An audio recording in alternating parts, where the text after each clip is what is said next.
क'क्राझार जिल्लानि सिङाव थानाय गसाइगाव फनिजा गामिनि रुंसारि बिश्व ब्रह्मनि फिसाज्ला मुङा कनजु ब्रह्म।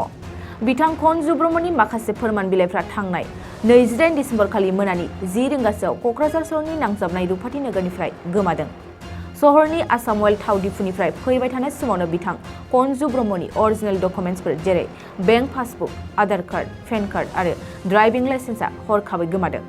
बिथाङा गावनि फोरमान बिलाइफोरखौ बबेबा ससे लामायाव गदों होननानै सन्देह खालामदों।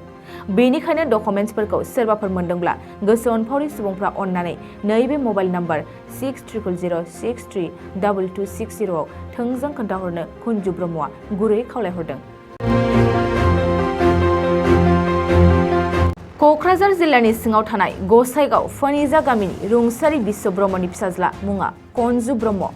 बिथां कनजु ब्रह्मनि माखासे फोरमान बिलाइफ्रा थांनाय 28 डिसेम्बर खालि मोनानि 10 रिंगासोआव क'क्राझार सहरनि नांजाबनाय रुपाथि नोगोरनिफ्राय गोमादों। सहरनि आसाम अइल थाव डिपुनिफ्राय फैबाय थानाय समावनो बिथां कनजु ब्रह्मनि अरिजिनेल डकुमेन्ट्सफोर जेरै bank passbook, Aadhaar card, pan card आरो ड्राइभिं लाइसेन्सआ हरखाबै गोमादों। बिथाङा गावनि फोरमान बिलाइफोरखौ बबेबा ससे लामायाव गदों होननानै सन्देह खालामदों।